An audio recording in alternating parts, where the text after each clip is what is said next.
All right. Early game on New Year's Day. Let's move on to the Peach Bowl. One thing, and you heard me kind of touch on this in the first game. We don't in college football ask teams, generally speaking, to be really good back-to-back games. That's not really a thing in college football.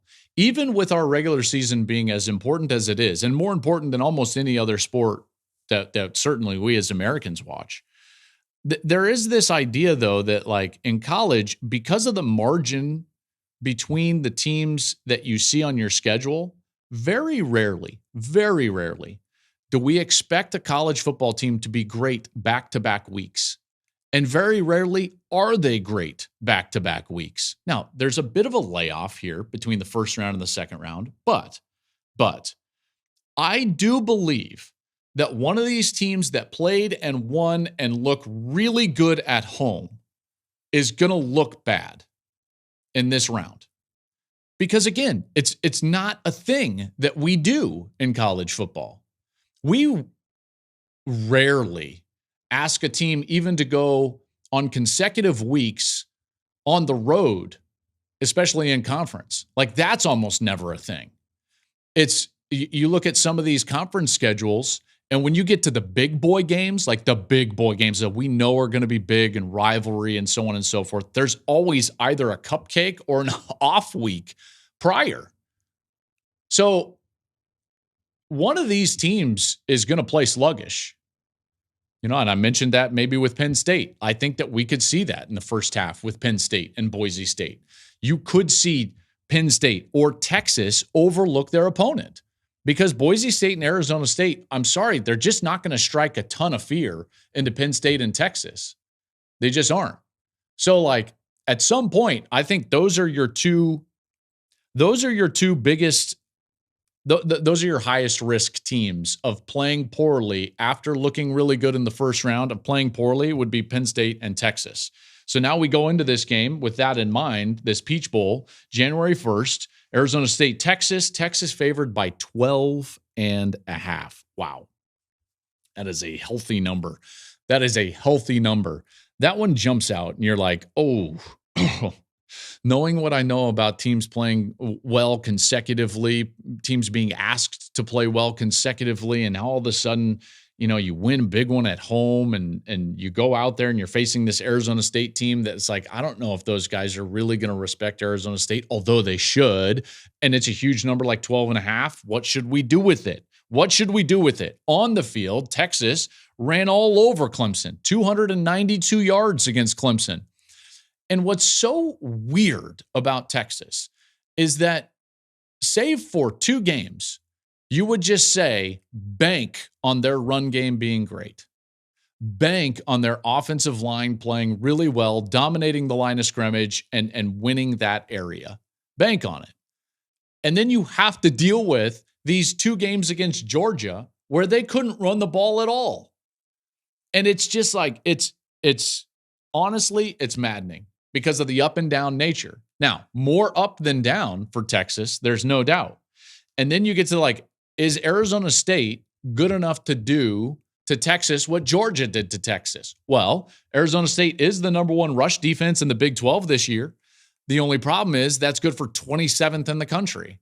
So it's like, is that as good as Georgia's run defense? I don't know. Do they have the defensive line that Georgia can put on the field, snap in and snap out? Probably not, but it's still the number 1 rush defense in the Big 12. I think this is a great time to catch Texas in this playoff. If I'm Arizona State, if I'm Kenny Dillingham, I'm like, yeah, I'm in, man. I think that this is a great time because you've got Texas coming off of that win, and you've got this spark plug, man. You've got Cam Skattebo. And like Skattebo, he don't care. He's like, he don't care at all. I love watching this guy. He's a versatile player, hard to bring him down. He runs tough. They were so good against Iowa State, and that's an Iowa State team that is not a bad Iowa State team, and Arizona State made them look absolutely awful. It looked like Iowa State literally didn't know how to tackle. They missed so many tackles on Cam Skattebo. He was just running right through arm tackles. Their offensive line played really well. I'm a big fan of Sam Leavitt. He's won 11 of the 12 games now that he has started. I know we want to think of this as like an upstart Arizona State team, but like this is a real team. They've got a back that is absolutely dynamic. They've got a quarterback that doesn't turn it over, that can get the ball down the field. Here's the problem, though, with Arizona State is that you're missing now your best wide receiver. That's to me a problem. And they don't have a ton because really their second best option throwing the football is Scatterbo, excuse me. So that's what I don't love. I don't love that at all. I wanted to make this a game, and then I thought to myself, what is going to happen in the Penn State Boise game could absolutely happen in this one, which is you get this incredible effort, but in the end, the line of scrimmage for Texas is just too much. You know, their offensive line should be able to dominate this game at some point. The only games that they have struggled are when their offensive line has been taken to the woodshed by one of the great defensive lines in college football. And granted, Georgia's been up and down as well with their defensive line, but at least you know that they have that top end kind of potential. Texas lost 2 offensive linemen, Jake Majors, Cam Williams, their running back, Trey Wisner. He's banged up in the Clemson game, but it looks like all 3 of those guys are going to be back. Isaiah Bond is likely going to be back for this game. So now all of a sudden they get this dynamic aspect of their passing game and the speed in their passing game. And as you know, Sark knows what to do with that. I think that the biggest pause I have for Texas is actually Quinn Ewers. I said this before the first game, and I'll say it again. And it's like, if he's asked to go out there and be the reason that Texas wins, I've got my questions about that. But if they can just handle their business in every other area and he can just manage the game, execute the Sark game plan, then I'm fine with Ewers. Banks is back. He looked just fine in that Clemson game after missing the SEC championship game. So they should be good on the offensive line. I think in the end, Texas's defense is probably too much. I don't think Leavitt is going to be able to throw the football on one of the best pass defenses in college football in the Texas Longhorns.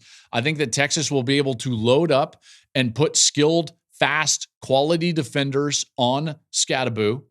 And because of that, it's going to be too much for the 60 minutes. While ASU might even have the lead at halftime, I think Texas pulls away in the second half.